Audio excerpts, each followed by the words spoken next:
والتين والزيتون وطور سينين وهذا البلد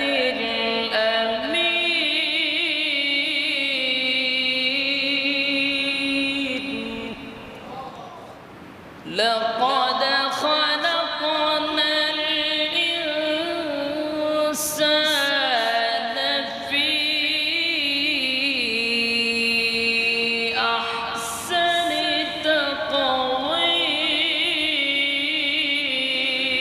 تقويم ثم رددناه أسفل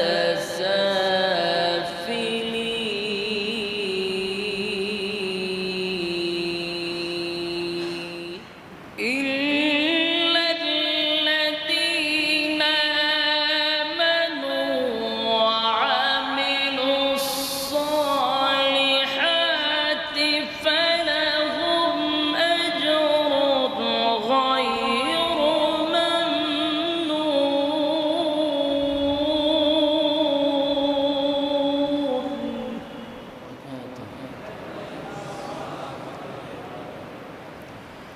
الحمد لله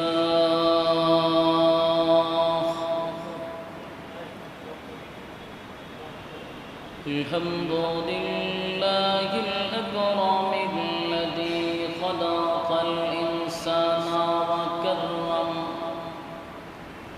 وعلمه من البيان ما لم يعلم فسبحان الذي لا يحصى امتنانه باللسان ولا بالقلم ونشهد أن لا إله إلا الله وحده لا شريك له وأشهد أن سيدنا وسندنا وحبيبنا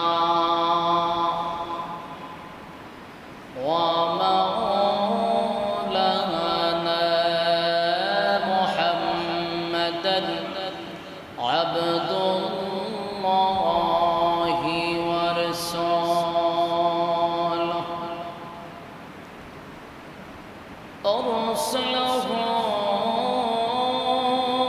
بالحق بشيرا ونذيرا وداعيا إلى الله بإذنه وسراجا منيرا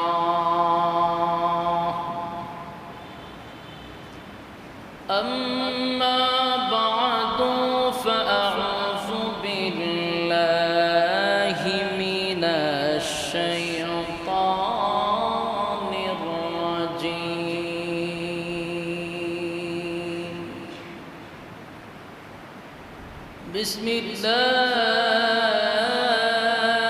الله الرحمن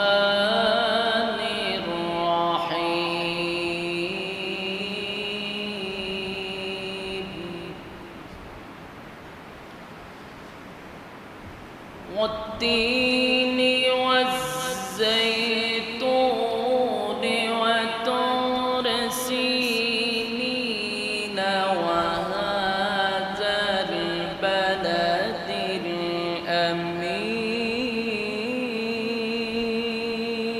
الأمين لقد خلقنا الإنسان في أحسن تقويم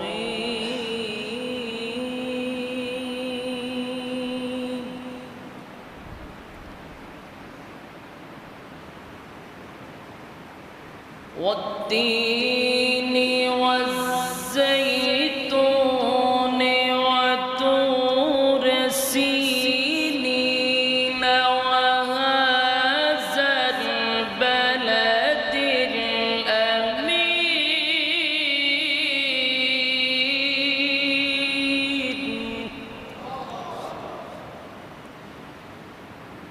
لقد خلقنا الإنسان في أحسن تقويم ثم رددناه أسفل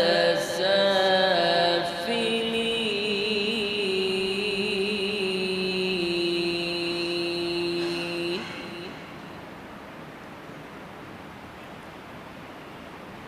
إلا الذين آمنوا وعملوا الصالحات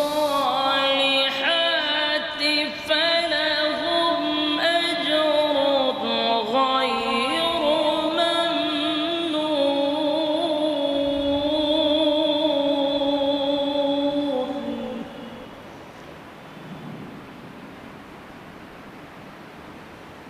فما يكذبك بعد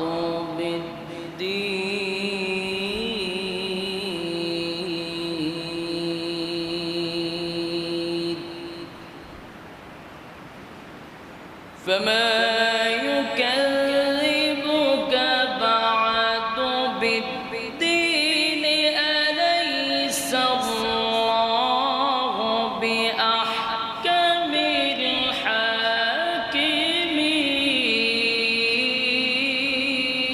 الحاكمين صدق الله العظيم وصدق رسوله النبي الكريم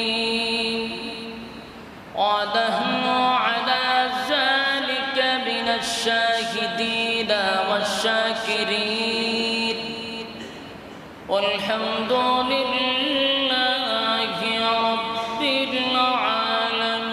العالمين إن الله وملائكته يصلون على النبي يا أيها الذين آمنوا صلوا عليه وسلموا تسليما اللهم صل على محمد وعلى آل محمد كما صليت على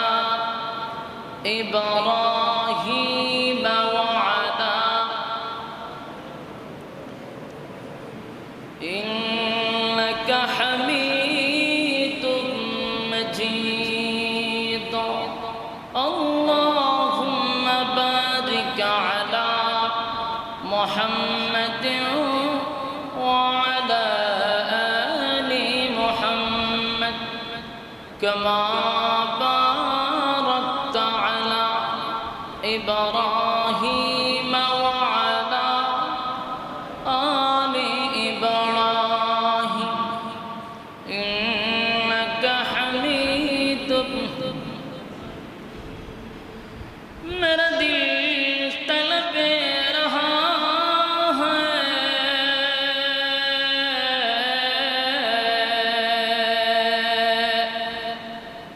میرے جلنے رہا ہے سینہ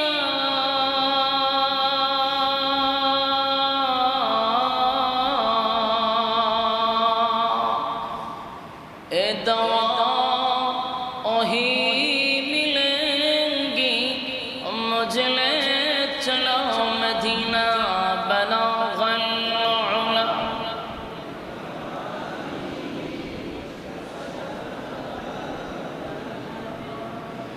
حسنت جميع خصاله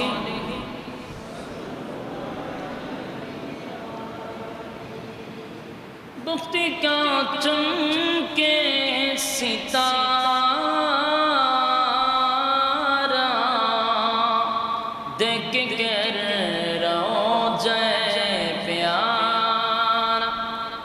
دیکھ کر روضہ پیارا عاشقوں کی تمنا ہے بلغ العلا بجمالہ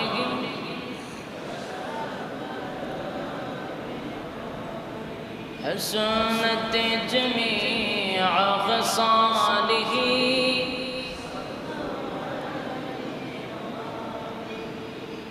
ذکر باطل کو ہٹا دے دل سے رب ذکر میں تیرے لگا دے روز شب لا الہ الا اللہ لا الہ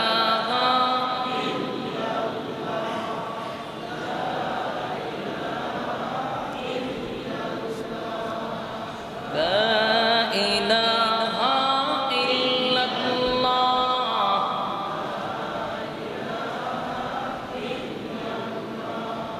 لا الہ الا اللہ لا الہ الا اللہ لا الہ الا اللہ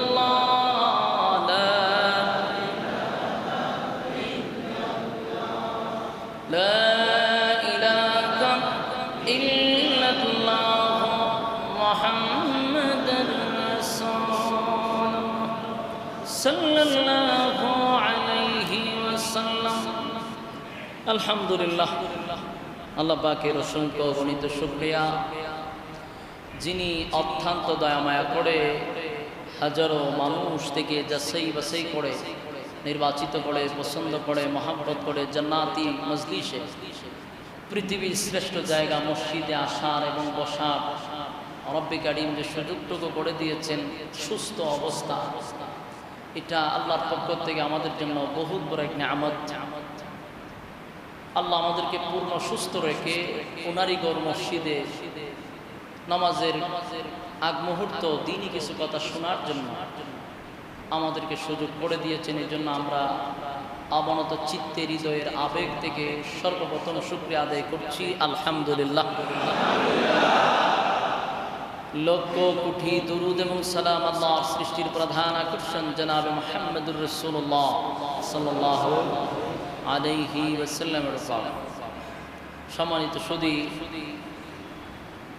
আপনারা আসতে পেরে বসতে পেরে খুশি আলহামদুলিল্লাহ। আমাদের মতো অনেক মানুষ রাস্তাঘাটে দোকানপাটে অযথা অকারণে সময় নষ্ট করতেছে, কিন্তু অনেকের নিয়ত নাই যে জুমার নামাজ পড়ব, এমন উদ্দেশ্য নাই। কিন্তু আল্লাহ রাব্বুল আলামিন আমাদেরকে আগে আগে মসজিদে বসার সুযোগ করে দিয়েছেন। তার কারণ হলো আল্লাহ যাকে বেশি ভালোবাসেন তার দ্বারা দিনের কাজ বেশি করা। তো আল্লাহ রাব্বুল আলামিন আমাদেরকে ভালোবাসেন, এই জন্য বরকতপূর্ণ একটি দিন, ফজিলতপূর্ণ একটি দিন জুমার দিনে এখানে একত্রিত হওয়ার সুযোগ করে দিয়েছেন। আমিন। আসুন, আমি আপনাদের সামনে গত জুমায় সূরা ৩-এর আলোচনা করেছিলাম। এই সূরাটি আল্লাহ রাব্বুল আলামিন মক্কাতুল মুকাররমায় এই সূরাটি অবতীর্ণ হয়েছে। এই সূরার মধ্যে আল্লাহ রাব্বুল আলামিন প্রায় চারটি কসম করেছেন। গত জুমায়ের কিছু আলোচনা করেছি। চারটি কসম কেড়ে আল্লাহ রাব্বুল আলামিন যেই কথাটা বলছিলেন সেই কথাটি আমরা গত জুমায় শুনেছি। ইনশাআল্লাহ এই জুমায় আরো কিছু বলার চেষ্টা করব ইনশাআল্লাহ। আল্লাহ রাব্বুল আলামিন তৌফিক দান করুক। আমিন। দুইটি ফল আর দুইটি স্থানের কসম। দুইটি ফলের মধ্যে একটি ফল হলো 3 ফল, যেটা বাংলাতে আমরা বলি ডুমুর ফল। 3 ফলের ব্যাপারে গত সপ্তাহে বলেছি। আমরা আগে 3 ফল সৌদি আরব গেলে খাইতে পারতাম, আর না হয় কেউ হজ থেকে আসলে 3 ফল নিয়ে আসলে দেখতে পারতাম। এছাড়া আর কোনো সুযোগ ছিল না। আর মানুষ এটাকে অত্যন্ত ফজিলতপূর্ণ একটি এবং বরকতপূর্ণ একটি ফল হিসাবে জানে, এবং এটার গুণাগুণ অনেক রয়েছে। আলহামদুলিল্লাহ, বর্তমানে এই ফল খাওয়ার জন্য, দেখার জন্য আমরা আর সৌদি আরব যাওয়া লাগে না। বিশেষ করে শ্রীপুরবাসীর জন্য এত কপাল ভালো যে আপনারা কাছেই 3 ফলের বিশাল বাগান। হাজী আব্দুল সত্তার সাহেবের বিশাল এক বাগান হলো মসজিদের পিছনে। এখন বিষয় হলো, আমাদের দেশেও 3 ফলের বাগান নাই। এখনো এমনও মানুষ আছে 3 ফল খাই নাই, অনেকে দেখেও নাই। কিন্তু এখান থেকে আমার হাতের ঠিক বাম দিকে রাস্তার ওপারে বিশাল 3 ফলের বাগান। এত বড় নিয়ামতপূর্ণ একটি ফল আপনাদের পাশে আছে, যেই ফলের আল্লাহ কসম করছেন কোরআনে। আল্লাহ যে জিনিসের কসম করছেন এটা কি সাধারণ? আপনারা কি মনে হয়? ফল তো আরো আছে, কিন্তু আল্লাহ 3-এর কসম কেন বললেন? আরেকটা কসম করছেন জাইতুন। জাইতুন যেটা আমরা বাংলায় বলি জলপাই, জলপাই, এটা দিয়ে তেল হয়। অলিভ অয়েল তেল যেটা আপনারা ব্যবহার করেন, এটা জাইতুন থেকে হয়। অরিজিনাল বাংলাদেশে পাওয়া এটা তো কঠিন ব্যাপার। বাংলাদেশে অরিজিনাল পাওয়াটা বড় মুসিবত। তবে যদি কেউ অলিভ অয়েল পান, অরিজিনাল জাইতুনের তেল, রাসূল বলেন এটা খাওয়াতে যেমন উপকার, শরীরে ব্যবহার করলে শরীরের অনেক উপকার আছে। জাইতুনের গুণাগুণ যতটুকু আমি গত সপ্তাহে বলেছি, এটা জান্নাতি ফল। সুবহানাল্লাহ। অসংখ্য রোগের ঔষধ হলো এই জাইতুন। আরে 3 ফল, এটা যদি নিয়মিত কেউ খায়, তাহলে বর্তমান যুবকদের আর হালুয়া খাওয়া লাগবে না। শনি আকরাতে যে হালুয়া নেয়, ইডি খায়া কিডনি নষ্ট করার দরকার নেই। 3 ফল যথেষ্ট। আল্লাহর রাসূল বলেন নিয়মিত 3 ফল যদি কেউ খায়, সে যৌবন হারাবে না। সুবহানাল্লাহ, বাড়ি গিয়ে কইবেন। কিন্তু আমরা ওই বিভিন্ন অ্যাড দেয়, শনি আকরায় আসে, শনি আকরায় যুবকরা রাখে গিয়া এখান থেকে হালুয়া নিয়ে খায়। অথচ যেই ফলগুলা খাইলে চিরস্থায়ী বৃদ্ধ হবেন না। বলো যে বৃদ্ধ বলতে এটা এই বৃদ্ধ বুঝাইছে, স্ট্রং থাকবেন সবসময়, যুবক থাকবেন, এই ফল খাইবেন সবসময়। ক্যান্সার রোগ ভালো হয়ে যায়। সুবহানাল্লাহ, ক্যান্সার রোগ ভালো, হজম শক্তি বেড়ে যায়। আর নিয়মিত 3 ফল খাইলে চেহারায় গ্লেজ মারে। সুবহানাল্লাহ, এটা এমন মারাত্মক। জাইতুন এটা তেল ব্যবহার করবেন, অলিভ অয়েল তেল ব্যবহার করবেন, স্কিন ভালো থাকবে। বিশেষ করে আমাদের মা বোনদেরকে নিয়ে এই তেলগুলা দিবেন। আল্লাহ রাব্বুল আলামিন এই ফলগুলার মধ্যে অসংখ্য নিয়ামত রয়েছে। তাহলে 2টা ফলের আল্লাহ কসম করছে, আর 2টা স্থানের কসম করছে। স্থান হলো একটা ওয়াতুরে সিনিনা, মানে সিনাই পর্বতের কসম। আমরা অনেক সময় বলি তুর পাহাড়। তুর পাহাড় এটা ডাবল হয়ে যায়, কথা বুঝতেছেন? আরবিতে তুরকেও পাহাড় বলা, এই জন্য এটার মূলত নাম হলো সিনাই পর্বত, যেখানে মূসা আলাইহিস সালাতু ওয়াস সালামের সঙ্গে আল্লাহ রাব্বুল আলামিন কথা বলতেন। এটা অত্যন্ত পবিত্র জায়গা, সিনাই পর্বত। আরেকটা স্থানের কসম করছে,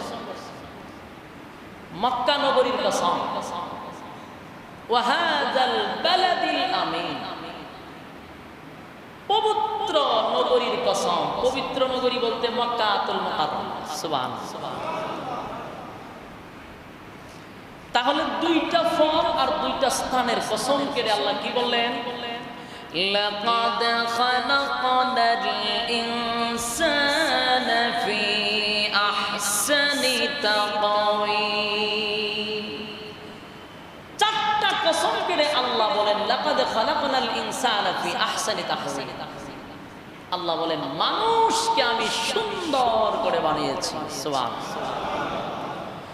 ওয়াত্তিন, তিনের কসম, ওয়াজ্জাইতুন, জাইতুনের কসম, ওয়াতুরে সিনিনা, সিনাই পর্বতের কসম, ওয়াহাযাল বালাদিল আমিন, পবিত্র নগরীর কসম।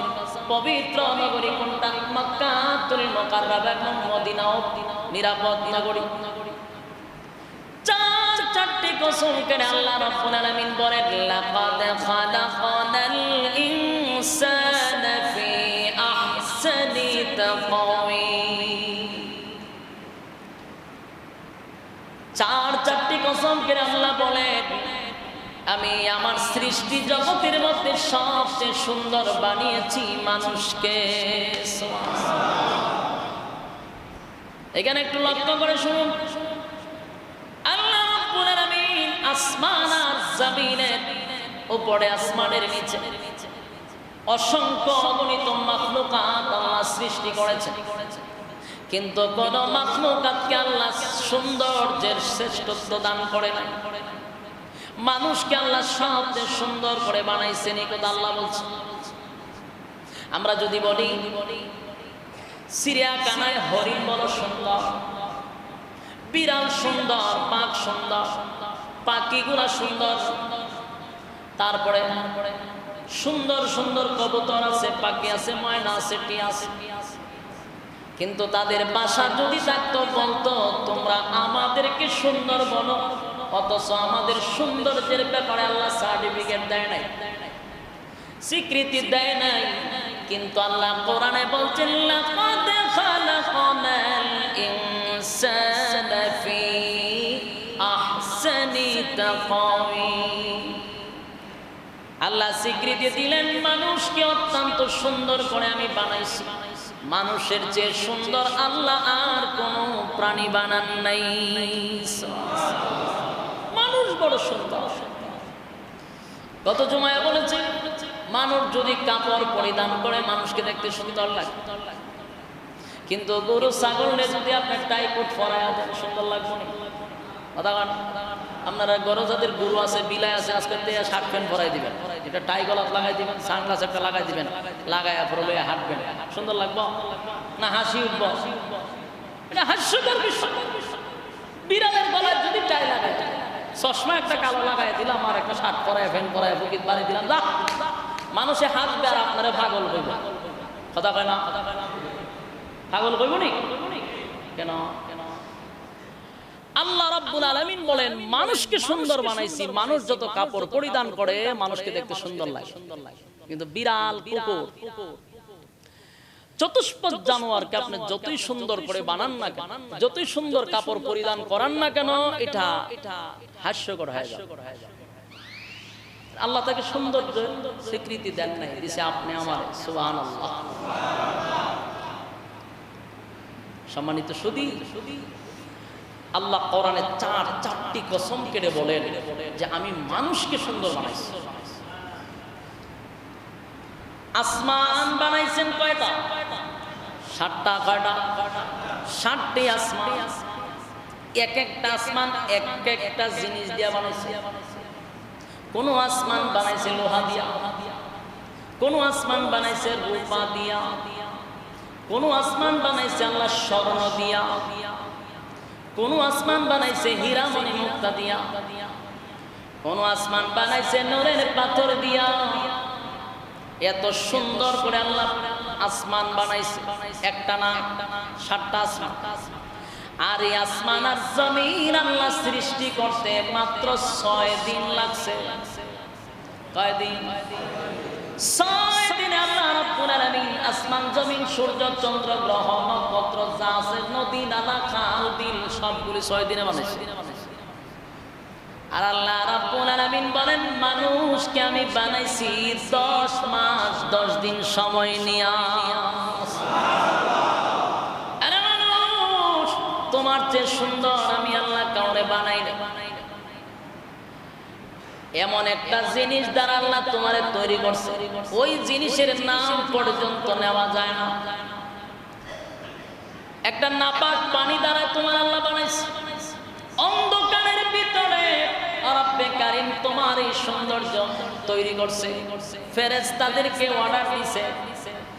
কিন্তু আল্লাহ রাব্বুল আলামিন বলেন সমস্ত বডিগুলো ফেরেশতারা বানাইছে, কিন্তু বান্দার মাথা আমি আল্লাহর কুদরতি হাতে বানাইছি। আল্লাহ মাথা নিজের কুদরতি হাতে বানাইছে। এই জন্য এই মাথাটা শুধু একমাত্র কার জন্য? আরো জোরে, কোন ল্যাংটা জড়ার লাগিয়া, কোন ফির ফকিরের লাগিয়া, যেখানে মনে চায় এখানে সেজদা দিয়ে। আমরা হুসুরে বাঙালি, যত লম্বা জড়া দেখি তত লম্বা সেজদা দিই, জায়গায় জায়গায় সেজদা দিয়ে না। এটা একমাত্র কার জন্য? আল্লাহ ছাড়া কারো কাছে মাথা নত করবো না। এই জন্য আল্লাহ মাথা নিজের হাতে বানাইছে। এটা শুধু আমার জন্য। বায়না আমার, আল্লাহ বলেন মানুষ সুন্দর করে বানাইছে। অন্যান্য প্রাণীদেরকে আমি বানাইছি, কিন্তু এত সুন্দর করে বানাই নাই। আর কোন প্রাণীদেরকে বোঝার মতো ক্ষমতাও দেই নাই। ভালো মন্দ বোঝার মতো ক্ষমতা অন্য প্রাণীদেরকে দেই নাই। বান্দা মানুষ ভালো বোঝে মন্দ বোঝে, এই ক্ষমতা শুধু একমাত্র আল্লাহ মানুষকে দিছে। ভালো মন্দ বোঝার ক্ষমতা দিছে। আর আল্লাহ বলেন মানুষ বানাইছে এত সুন্দর করে শুধুমাত্র কার গোলামির জন্য। ওমা খালাকাতুল জিন্না ওয়াল ইনসা ইল্লা লিয়াবুদুন। মানুষ বানাইছে একমাত্র আমি আল্লাহর গোলামির জন্য। মানুষ আমার গোলামি করবে জমিনে আইসা, কিন্তু দুনিয়াতে মানুষ আসার পরে আমরা ভুলে যাই আমরা কেন আসছি, আল্লাহ কেন আমাদেরকে জমিনে পাঠাইলেন সেটাও ভুলে গেছি। দেখবেন আমরা মানুষ মারা গেলে খবরে যখন আমরা লাশ রাখি তখন একটা আয়াত পড়ে, সকলে মিল্লা পড়ে, মিনহা খালাকনাকুম ওয়া ফিহা নুঈদুকুম ওয়া মিনহা নুখরিজুকুম তারাতান উখরা। এটা পড়েনি আপনারা বুঝতাম কোন সময়? মানুষরা যখন খবর রাখে দেখবেন ওখান থেকে মাটি এনে কাপলা দেয় আর এই আয়াত পড়ে। নাতি বাতি যায় আর গিয়া কয় বাবার খবর একটু মাটি দে, তো হেও এক চাকা নেয়া দেয় আর হগলি কয় মিনহা খালাকনাকুম ওয়া ফিহা নুঈদুকুম ওয়া মিনহা নুখরিজুকুম তারাতান উখরা। এই যে আমরা আয়াত পড়ি আর মাটি দেই, বলুন কেন দেই? আমরা কি পড়তেছি এটা যারা দেয় এরা আদৌ জানে না। যদি জানতো আমাদের মধ্যে পরিবর্তন চলে আসতো। আমরা জানি না, তালে তালে তাল মিলাইয়া মাটি দেই আর এই আয়াত পড়ি। আল্লাহ রাব্বুল আলামিন বলেন এর পৃথিবীর মানুষ শোন, আমি তোদেরকে মাটি দিয়া বানাইছি, ফেরেশতাদেরকে নূর দিয়া বানাইছি, আর জিনকে আগুন দিয়া বানাইছি। কিন্তু মাটি হলো নরম, কিন্তু আমি আল্লাহ মাটির সম্মান বাড়ায়া দিছি। সৃষ্টি জগতের মধ্যে মাটির সম্মান বেশি, কিন্তু আমরা বেশি অ্যাডভান্স, মানে আল্লাহর উপর দিয়ে অ্যাডভান্স হয়ে যায়। আল্লাহ কইছে মানুষকে সবচেয়ে বেশি সম্মান দিছি, কিন্তু আমরা মানুষের নূর বানাই নাই। কেন বানাই? অতিভক্তি আল্লাহর থেকে বেশি বুঝে। আল্লাহ বলছেন মাটিকে সম্মান দিছি, আর আমরা মাটিটারে নূর বানায়া সম্মান আদায় করতে চাই। বলুন ফেরেশতাদের যে সম্মান আমাদের কম না বেশি? কথা কয় না।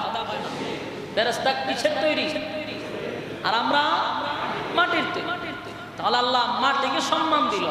এখন যদি না আমরা নূরের তৈরি, সম্মান বাড়াইলেন না কমাইলেন? কমাইছে না? কারণ আল্লাহ নূরকে শ্রেষ্ঠত্ব দান করেন, মাটিরে দাম দিয়েছে। সম্মানিত শুধু মাটি দিয়া বানাইছেন, কিন্তু আল্লাহ সম্মান দিছে বেশি। ওই ইবলিসকে কইছিল সেজদা দে, যুক্তি পেশ করছে আল্লাহর সামনে, আমি তো সেজদা দিতাম, আমার আপনি বানাইছেন আগুন দিয়ে, আর আদম রে বানাইছেন মাটি দিয়া, মাটির কাছে মাথা নষ্ট করুন কেন? আমার তো আগুন দিয়ে বানাইছেন, আমি সবসময় উপরের দিকে তাকি। আল্লাহ কয় আমার কাছে যুক্তি পেশ করছস, তাহলে আর জান্নাতে থাকা সম্ভব না। আল্লাহ রাব্বুল আলামিন তার জান্নাত থেকে বাহির করে দিলেন শুধু একটা হুকুম অমান্য করার কারণে। মাটির এত সম্মান, আল্লাহ মানুষকে এত সম্মান আর মর্যাদা দিয়েছেন, কিন্তু আল্লাহ এর পরেও বলছেন সম্মান যদি তুমি ধৈর্য না রাখতে পারো, তাহলে তুমি কুকুর বিড়ালের চেয়ে নিকৃষ্ট হয়ে যাইবা। তোমার সম্মান দিছি, তুমি যদি সম্মানের জায়গায় না থাকো, তাহলে তোমার পরিণতি কেমন হবে? যে চতুষ্পদ জানোয়ারের চেয়ে তুমি আরো নিকৃষ্ট হয়ে যাবে। আল্লাহ কোরআনে বলছেন, ওয়ালাকাদ জারানা লিজাহান্নামা কাসীরাম মিনাল জিন্নি ওয়াল ইনস লাহুম কুলুবুন লা ইয়াফকাহুনা বিহা ওয়া লাহুম আ'য়ুনুন লা ইউবসিরুনা বিহা ওয়া লাহুম আযানুন লা ইয়াসমাউনা বিহা উলাইকা কাল আনআমি বাল হুম আদাল উলাইকা হুমুল গাফিলুন।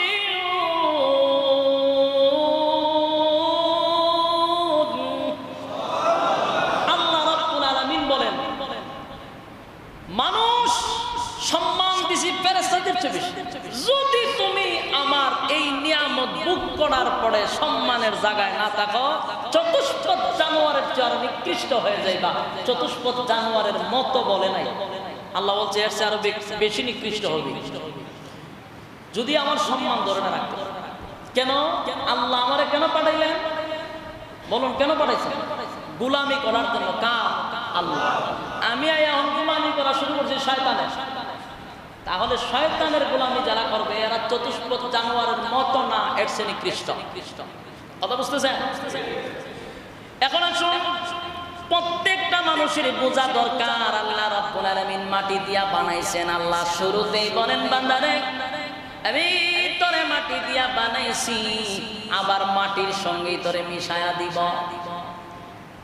আল্লাহ রাব্বুল আলামিন বলেন, মিনহা খালাকনাকুম ওয়া ফিহা নুঈদুকুম ওয়া মিনহা নুখরিজুকুম তারাতান উখরা।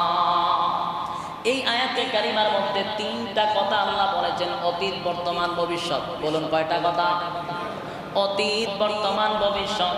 অতীত হলো বান্দা একবার বালিশের সঙ্গে মাথা লাগায় চিন্তা কর কোথায় ছিলি।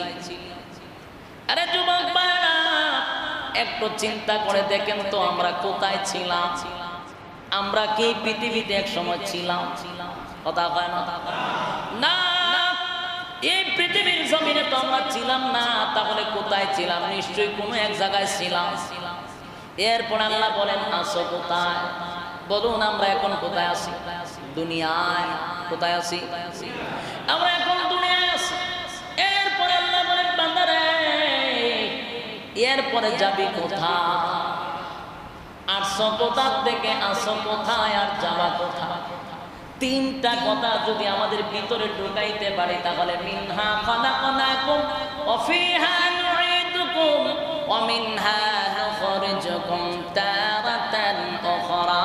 এই আয়াত পড়বেন আর মাটি দিবেন, আর তিনটা কথা যদি আপনার দিলের ভিতরে থাকে গো, তাহলে আশা করে পরিবর্তন চলে আসবে। আর যদি তিনটা কথা ভিতরে না ঢোকান, মৃত্যুর আগ পর্যন্ত অন্যদের কবরে মাটি দেন আর মিনহা খালাকনাকুম পড়েন, কোনো লাভ হবে না, কোনো পরিবর্তন হবে না। কয়টা কথা? তিনটা কথা। এক নাম্বার কথা, থেকে আসছো, কোথায় আসো, কোথায় যাইবা? আমরা খেয়াল করতে হবে এই পৃথিবীতে আমরা ছিলাম না, আমরা ছিলাম কোনো না কোনো এক সময় জান্নাতে। হ্যাঁ বলুন কোথায়? কারণ আমাদের আব্বা আম্মা ছিল জান্নাতে, তাদের মাধ্যমে আমরা দুনিয়ায় আসছি। আদম আলাইহিস সালাতু ওয়াস সালাম আর হাওয়া আলাইহিস সালাতু ওয়াস সালাম জান্নাতে ছিল, আমরা তাদের সন্তান।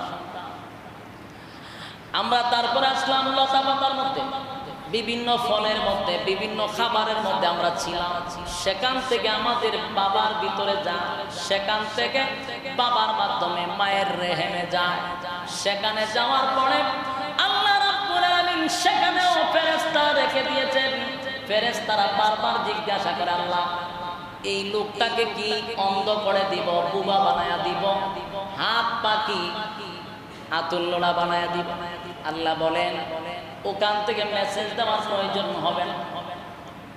লৌহে মাহফুজের মধ্যে তার নাম, ঠিকানা সবগুলি লেখা আছে, তার সূরত লেখা আছে, কেমন হবে, কোন ক্যাটাগরির হবে, সব লেখা আছে। সেখান থেকে বডিটা তুমি সুন্দর করে গঠন করো, আর মাথাটা আমি আল্লাহর কুদরতি ভাবে বানায়া দিব।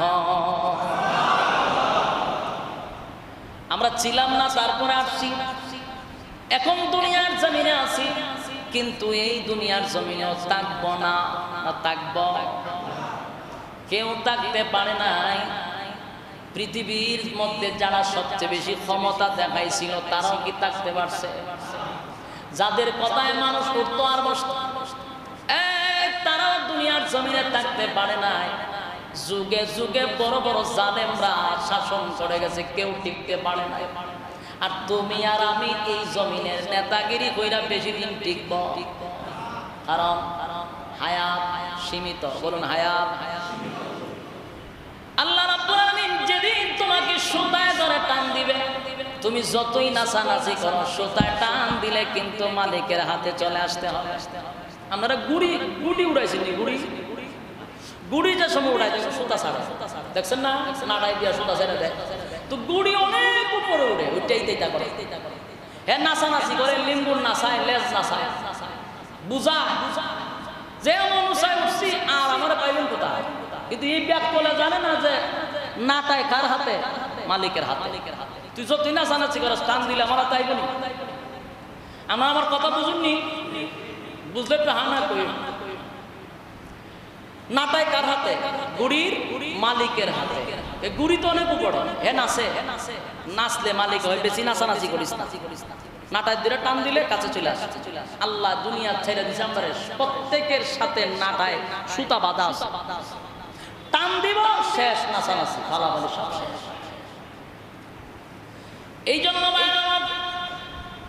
আল্লাহ রাব্বুল আলামিন বলেন দুনিয়ার জমিনে ছিলাম, এখন বর্তমানে দুনিয়ায় আছি, আবার চলে যেতে হবে। চলে যেতে হবে কথা ঠিক। কোথায় যাব? আসার রাস্তা একটা, যাওয়ার রাস্তা কিন্তু দুইটা। যাওয়ার রাস্তা কয়টা? আসার কিন্তু একটা, একভাবে সবাই আসে, কিন্তু যাওয়ার রাস্তা দুইটা। এই মাঝখানে যে আপনি রয়েছেন, এখানে থেকে আপনার সিদ্ধান্ত নিতে হবে রাস্তা কোনটা আপনি পছন্দ করেন। দুইটা, একটা জান্নাতের রাস্তা আর একটা জাহান্নামের রাস্তা। মাঝখানে থেকে আপনি সিদ্ধান্ত নেবেন আমি কোন রাস্তায় যাব। এই সিদ্ধান্ত নেওয়ার জন্য আল্লাহ আপনার দুনিয়াতে পাঠাইছে। এরপরে যাবেন কবর হয়ে, হাসর হয়ে, ফুলসিরাত হয়ে, হয় জান্নাত না হয় জাহান্নাম। কথা বুঝতেছেন? তো আল্লাহ বলেন আমি এত সুন্দর করে মানুষ বানাইছি জাহান্নামে দেওয়ার জন্য না, আমি সমস্ত সৃষ্টি জগতের মধ্যে সবচেয়ে সুন্দর করে মানুষ বানাইছি জাহান্নামে পুরানোর জন্য না। আমি বান্দার কাছে ইচ্ছা শক্তি দিয়া দিছি, চাইলে ভালো কাজ করতে পারবে, চাইলে খারাপ কাজ করতে পারবে। তুমি ইচ্ছাকৃতভাবে যদি সারা রাত আকাম পোকামের পিএইচডি করো, এই দোষকে আল্লাহ কথা খান। সারা রাত তুমি ক্লাবে মদ খাও, এই দোষকে আল্লাহ নেই। আর তোমার ভালো মন্দ বোঝার ক্ষমতা তো দিয়ে দিছে।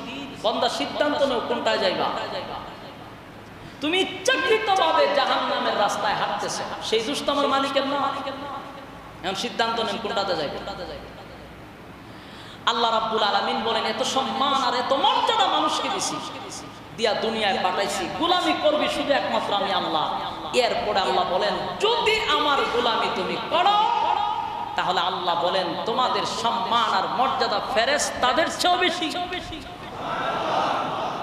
এবং যে পুরস্কার আমি আল্লাহ তোমাদেরকে দিব এটা চিরস্থায়ী, যেটা তোমাদের চক্ষু কোনো সময় দেখে নাই, অন্তর কোনো সময় ভাবে নাই, কান কোনোদিন শুনে নাই। সুবহানাল্লাহ। চিরস্থায়ী নিয়ামত। এজন্য আসুন আল্লাহ রাব্বুল আলামিন সূরা ৩ এর মধ্যে বলেন ওয়াত্তিনি ওয়াজ-যাইতুনি ওয়া তুরি সিনিনা ওয়া হাযাল বালাদিল আমিন। চারটি কসম করে আল্লাহ বলেন লাকাদ খালাকানাল ইনসানা ফি আহসানি তাকওয়িম। চারটি কসম করে আল্লাহ বলেন মানুষ বড় সুন্দর করে বানাইছি, আসমান স্বর্ণ দিয়া বানাইছি, তারপর আসমানকে সুন্দর করে বানাইছি, কথা বলি নাই। আরে হীরা মণি মুক্তা দিয়া বানাইছি, তারপর সুন্দর বলি নাই। চন্দ্রের মধ্যে আলো আছে, সূর্যের মধ্যে আলো আছে, তারপর তাদেরকে সুন্দর করে বানাইছি, কথা বলি নাই। ও মানুষ, আমি আল্লাহ তাদের চেয়েও তোমারে বেশি সুন্দর করে বানাইছি। ইমামে আবু হানিফা রাহমাতুল্লাহ উনার জামানা খলিফা মানসুরের যুগে একজন লোক তার স্ত্রীকে নিয়ে ওই চন্দ্রী রাত্রে উনি দাঁড়ায়া বেলকনিতে বৈশা বৈশা চন্দ্র দেখতেছে, আর পাশে ওনার স্ত্রী দাঁড়িয়ে আছে, দুজনে গল্প করতেছে। মাঝে মধ্যে এইভাবে রাত্রের বেলা একটু হাঁটাহাঁটি করা স্ত্রীকে নিয়ে, এটাও রাসূলের সুন্নাত। এটা কি? এটা রাসূলের সুন্নাত। কিন্তু আপনারা এই হাজী আব্দুল সত্তার কেন্দ্রীয় মসজিদের খতিব সাহেব যদি বউলে একটু ঘুরাইতে যায়, ৭১টি গায়ে আমার সামনে মাইক ধরে রাখবে, হুজুর এটা কার স্ত্রী, এখন লাইসেন্স নিয়ে বলুন লাগবে। কিন্তু রাসূল বলতে সুন্নাত, কিন্তু মাথা টুপি দিয়ে রাত্রে আপনি বউলে ঘুরাই থাকতেন না। খালি ৭১টি না, আপনার মতো মুসল্লিরা হইব হুজুর সে একটা সুবিধা না, যাচাই বাছাই নাই, এটা হালাল না হারাম। কিন্তু সমালোচনা করে অভ্যস্ত হুজুরার প্রতি পাকা চোখ সব সময় থাকে আমাদের। তো রাসূল সাল্লাল্লাহু আলাইহি ওয়াসাল্লাম মাঝে মধ্যে স্ত্রীদেরকে নিয়ে রাত্রের বেলায় উনি বাহির হতেন, একটু হাঁটাহাঁটি করতেন। রাসূলের জীবনের থেকে এমনও পাইছি আম্মা জান আয়েশাকে নিয়ে উনি দৌড়তেন রাস্তা দিয়ে, প্রতিযোগিতা করতেন, তুমি আগে যাইতে পারবে না, আমি আগে যেতে পারবো, এও দৌড়াদৌড়ি করতেন। এগুলা তো এখন আমরা করলে সমালোচনা শেষ নাই। তো উনিও খলিফা মানসুরের যুগে এক ব্যক্তি আল্লাহওয়ালা মানুষ ওনার স্ত্রীকে নিয়ে গল্প করতে করতে এক পর্যায়ে কইতেছে তুমি অনেক সুন্দর, আর মহিলার যদি আপনি সুন্দর পান খুব খুশি, কিন্তু এটা আপনারা বুঝাইতো না, হাতা খান এ যে খুশি সেটা বুঝাইতো না। হে উল্টা কব তো ফার্ম মাইরেন না, এখন না ফার্ম দিছি না, তুমি আসলে খুব সুন্দর, তার এত বেশি ফার্ম দেন না, লক্ষণ তো ভালো দেখতেছে, ফার্ম মারেন না, তো তুমি চাঁদের চেয়েও সুন্দর। এই কথা কইছে পড়া তো মহিলা আরো অনেক খুশি ভিতরে ভিতরে, কিন্তু এখন উপর দিয়া স্বামীরা বলতেছে আপনি আমার ফার্ম মারতেছে, তো তুমি চাঁদের চেয়েও সুন্দর। যখন বারে বারে কাউন্টার দিতেছে ওনার উঠেছে রাগের সুরে উনি মুখ দিয়ে কইয়া বলাইছে যদি চাঁদের চেয়ে তুই সুন্দর না হস তাহলে তুই ৩ তালাক। হইল নি খাও, তালাক দিয়ে বসে। হালালের মধ্যে সবচেয়ে নিকৃষ্ট হালাল হলো তালাক, সবচেয়ে নিকৃষ্ট হালাল হলো তালাক। আল্লাহ রাসূল বলেন ওই মানুষটা সবচেয়ে নিকৃষ্ট যারা স্ত্রীকে তালাক দেয়, এবং যেই পুরুষ তালাক দেয় সেও নিকৃষ্ট, আর যে স্ত্রী তালাক প্রাপ্ত হয় সেও নিকৃষ্ট। এখন আপনারা প্রশ্ন করবেন হুজুর যেই ব্যক্তি তালাক দিছে দোষ তো তার হওয়ার কথা, কিন্তু এই মহিলার কি দোষ? এটা মুফাসসিরিনে কেরাম সুন্দর ব্যাখ্যা করে বুঝাইছে যে তালাকের ক্ষেত্রে মহিলারা একটু অ্যাডভান্স বেশি থাকে, পুরুষের দোষ কম থাকে। আমরা কি ঠিক পেটি করলে ভয় পান না, পরে কোনো সমস্যা হইব বাসাত খেলে ডরায় না, আশেপাশে তো ঘর নাই। বেশিরভাগ দেখবেন যতগুলো তালাক প্রাপ্ত হয়েছে মহিলাদের ভূমিকা বেশি। কেন? আপনি কোথা থেকে দূর থেকে আসলেন, ঘরের ভিতরে ঢুকলেন, সারাদিন ক্লান্ত, ঢুকার পরেই শুরু করে দিব আপনার বড় শুরু করে। অনেক মেজাজ অনেকের গরম থাকে, তো মেজাজ যখন এক পর্যায়ে গরম হয়ে যায় তখন দুজন লাগে। নিয়ম হলো যদি স্বামী রেগে যায়, স্ত্রী চুপ থাকে। এই সময় তুমি পুরানি হোটেলে থাকো, বাইরো না, বিপদ হইতে পারে। কিন্তু দেখা যায় স্বামীর থেকে কোনো অংশে কম না, স্ত্রী আরো বেশি কাউন্টার দেয়। এই যে শুরু হয় ঝগড়া যখন স্বামী স্ত্রীর শুরু হয় তখন শয়তান মাঝখানে ডুল বাজায়। ডুল বাজানোর মানে হইলো ঝগড়াটা আরো ছড়ায়া দেয় যাতে কোনো রকম এটা বিচ্ছিন্ন হয়। তখন এক পর্যায়ে পুরুষ বলতেছে বেশি কথা কিন্তু কইলে এখনই ছেড়ে দেন। এই কথা কিন্তু অ্যান্টিবায়োটিক হয়ে যায়, হাই পাওয়ার ওষুধ। এই সমস্ত উচিত হলো স্ত্রী একেবারে চুপ থাকে, কিন্তু না, এর ফিকাপ আরো বাড়ায়। এ ফিকাপ বাড়ায় ওই স্বামীর বাপের নাম ধইরা, শ্বশুরের নাম ধইরা, তুই যদি অমুকের বেড়া হইয়া থাকো সাইরা দে। আপনার কাছে মনে হচ্ছে অনেক গল্প করে, এটা শুনছি কিছু সাইডে বাড়িতে শোনা যায়। আমার কাছে এই বিচার বেশি আইছে। গত জুমায় এক মহিলা আইছে সিরাজগঞ্জ থেকে, এই বিপদ লইয়া। আমি বলছি আমার কাছে এই মাসলা মুসলা নাই, বড় মুফতির কাছে যা, এই বেজাল কাটাবে। মহিলা আমার দেখাও করতে আসছে না, আয়া বলে ঘুরে গেছে। এই বিচার তো হবা না। এই সময় উচিত হলো মহিলাদের চুপ থাকো, কিন্তু না ফিকাপ বাড়ায়, ছেড়ে দে। এর ফলে পুরুষটা 1 2 3 ছেড়ে দেয়।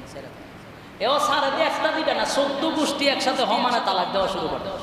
2 তালাক 3 তালাক, কত তালাক দেওয়ার পরে দেখেন শয়তান কত বড় মারাত্মক। তালাক দেওয়ার পরে শয়তান আবার দৌড়দা দুটার ভিতরে ঢুকে দুইটা মহব্বত সৃষ্টি করে দেয়। এখন দুটা চিন্তা করতেছে কি করলাম, এই টেনশন কিন্তু পরে ভিতরে ঢুকায় আসছে দুটার আবার মিলাই। তালাক হয়ে যাওয়ার পর তো হয়েই গেছে। আমাদের দেশের কিছু মৌলবী আছে, তারা কিছু টাকা টুকা দিলে এরা ফতুয়া 22 উল্টা পাল্টা করে মিলাই দেয়। এটা রাগের সুদে বলছে। আমার একজন ফোন দিয়ে বলছে রাগের সুদে তালাক দিছে, নাকি তালাক হইবে। আমি একটা কাজ করেন, রাগের সুদে যদি তালাক না হয় তা আপনি একটা পিস্তল লইয়া হাসতে হাসতে আমার গুলি করে দেন, মরুন নি, মরবেন। আমি রাগ করে গুলি করলে মরবেন। আমি হাসিয়ার গুলি করলেও মরবো, রাগ করে গুলি করলেও মরবো। তালাক হাসতে হাসতে দিলে হয়ে যাবে, রাগ করে দিলে হয়ে যাবে। কথা বুঝতেছেন? এই শব্দ 3টা বাইরে শেষ। এখন শয়তান দুটারে মিলাইতে চায়। তো ওই বাদশাহ খলিফা মানসুরের যুগে ওই ব্যক্তি বউ তালাক যখন কইছে, তাদের থেকে সুন্দর না হলে তুমি তালাক। স্ত্রী ছিল একটা দৌড়ে ঘরের দরজা লাগাই দিছে, লাগাইয়া বলতেছে আরে প্রাণের স্বামী, যেই শর্ত আপনি দিচ্ছেন যদি এই ফতোয়া সঠিক না হয়, আমি যদি তালাকি হয়ে যাই, তাহলে আর কোনোদিন আপনার সামনে আমি হাজির হব না, আমার এই চেহারা কোনোদিন দেখবেন না। দৌড়ায়া যান, ফতোয়া দেখেন কোন আলেমের কাছ থেকে ফতোয়া বাইল। বেচারা পাগল হয়ে গেছে, এত আদরের স্ত্রী, বেড়া খুব কালা, বউ হয়েছে সুন্দর। চিন্তা করছে পরে আমি আমার এর চেয়ে সুন্দর বউ পাবো।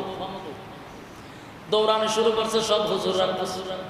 গিয়া কয় আমি দুনিয়া থাকতো নাই। বলে কি সমস্যা? সমস্যা হলো আবেগের সুরে বউরে সুন্দর কইতে কইতে সাদের চেয়ে সুন্দর কইয়া কইছি, সাদের চেয়ে সুন্দর না হলে তুই 3 তালাক। হুজুররা সব গণস করে লেছে। আপনার স্ত্রী সাদের থেকে সুন্দর হইল কেন? তা তো বউ তালাক। বেচারার মাথা আরো নষ্ট হয়ে গেছে। এখন ছাগলের মতো ধরতেছে সবার কাছে, সবাই একই ফতোয়া দেয় না। মানুষ সবার ছাদের থেকে সুন্দর হয় কেমন? ছাদের মধ্যে আলো আছে, কিন্তু মানুষ দেশ চেয়ে সুন্দর হয় তালাক।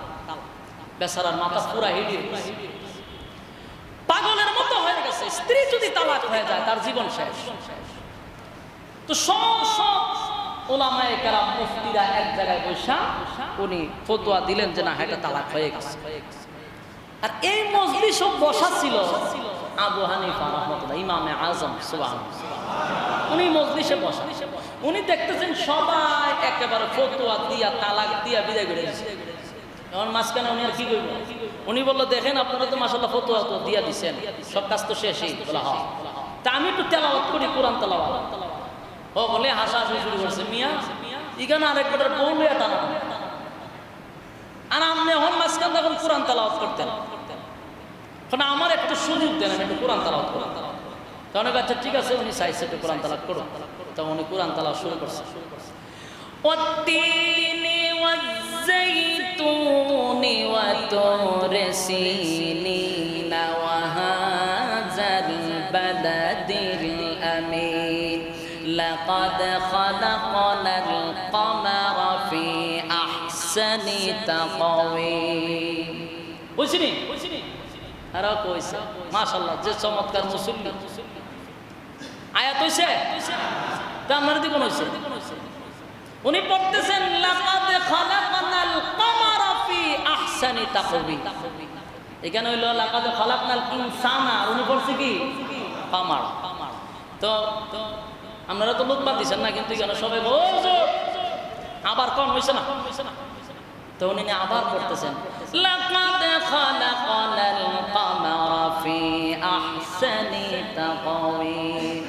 তো কি মৌলবী বারে বারে এক আয়াতের মধ্যে নিয়ে ভুল করো, তোমার কে কইছেন তেলাওয়াত করতে? তো উনি আবার পড়ে একই বল কামারা ফি আহসানি তাকওয়িম। এক পর্যায়ে একে রাগ হইতে কয় মিয়া কি ফাজলামি শুরু করছেন? বলে ফাজলামি আমি শুরু করছি, আপনারা শুরু করছেন। বলে আপনারা বারবার বলতেছি কেন ইনসান, আপনি কামারা লাগান কেন? কামারে কেন যদি ভুল হইয়া থাকে, তাহলে এই ভুল তো আল্লাহ করছে। বলে কিভাবে? বলে আল্লাহ বলতেছেন লাকাদ খালাকনাল ইনসানা ফি আহসানি তাকওয়িম। ফতোয়া তো আল্লাহ নিজে দিয়া দিয়েছে, তা আপনারা এই ফতোয়া ঘুরাইতেছেন কেন? আমার যদি ফরান ঠিক না হয়ে থাকে তাহলে আপনাদের ফতোয়া ঠিক হইছে, আর আমি যদি ঠিক করে পড়তে চাই তাহলে আপনাদের ফতোয়া চলবে। এখন বলতেছেন লাকাদ খালাকনাল ইনসানা ফি আহসানি তাকওয়িম। আল্লাহ বলতেছেন মানুষের চেয়ে সুন্দর আর কোন প্রাণী সৃষ্টি করি নাই। আর আপনারা কইতেছেন ওনার বউ তালাক হয়ে গেছে, উনি তো শর্ত দিয়েছে চাঁদের চেয়ে সুন্দর না হলে তালাক। তাই আল্লাহ না বলতেছেন লাকাদ খালাকনাল ইনসানা ফি আহসানি তাকওয়িম। সমস্ত সৃষ্টি জগতের মধ্যে মানুষকে সুন্দর করে বানাইছে। সমস্ত আলেমকে সর্বনাশ, এরকম ভিতরে তো আমাদের ধারণা আছে। তুমি তো আমরা চোখের পর্দা সরাই দিচ্ছ, এই আয়াত তো আমরা খেয়াল করছি। আসলে তো কথা ঠিক, আল্লাহ তো কইছে সমস্ত সৃষ্টি জগতের মধ্যে মানুষ সুন্দর। এরপরে এই লোকে যখন যে বউ তালাক হয়েছে আর দেরি নাই, দৌড় দিয়ে স্ত্রীর কাছে চলে গেছে, সেটা তালাক হয়েছে। তো আল্লাহ রাব্বুল আলামিন বলেন চন্দ্র সূর্য আকাশ জমিন যা কিছু সৃষ্টি করছি সবচেয়ে সুন্দর বানাইছি মানুষকে। সুবহানাল্লাহ। মানুষ কেন বানাইলেন সুন্দর করে? মানুষ আমার গোলামি করবে। মানুষ কার গোলামি করবে? আল্লাহর গোলামি। আল্লাহ রাব্বুল আলামিন বলেন 24 ঘন্টা একটা সেকেন্ড বান্দা আমি ঘুমাই না। কেন জানোস নি? আমি আল্লাহ তোদের ডিউটি করি। আমি আল্লাহ সব সময় বান্দাদের ডিউটি করি। গভীর রজনীতে আমি আয়েশা বান্দাদেরকে ডাকতে থাকি, আয় বান্দা কার কি প্রয়োজন আমি আল্লাহর কাছে বল, তোর সমস্যাগুলি আমি আল্লাহ সমাধান করে দিব। আল্লাহ নিজে আমাদেরকে ডাকে। যে সময় শিকারী আমাদেরকে ডাকে ওই সময় আমরা কম্বল দিয়া লেপ দিয়া আরো বেশি করে ঘুমাই। আল্লাহ ডাকে আমাদেরকে। আল্লাহ রাব্বুল আলামিন বলেন বান্দারে তোরে আমি সবচেয়ে সুন্দর করে বানাইছি একমাত্র আমি আল্লাহর গোলামি করার জন্য। তুই বান্দা যদি গভীর রজনীতে বান্দা তোর চোখের পানি গুলো ছেড়ে দিয়া আমি আল্লাহর দরবারে একটা বার সাহায্য চাস, আমি আল্লাহ খুশি হইয়া পাহাড় পরিমাণ গুনাহ তোর চোখের পানি নাকে ডাকায় আসার আগে আগে জিন্দেগির গুনাহ মাফ করে দেই।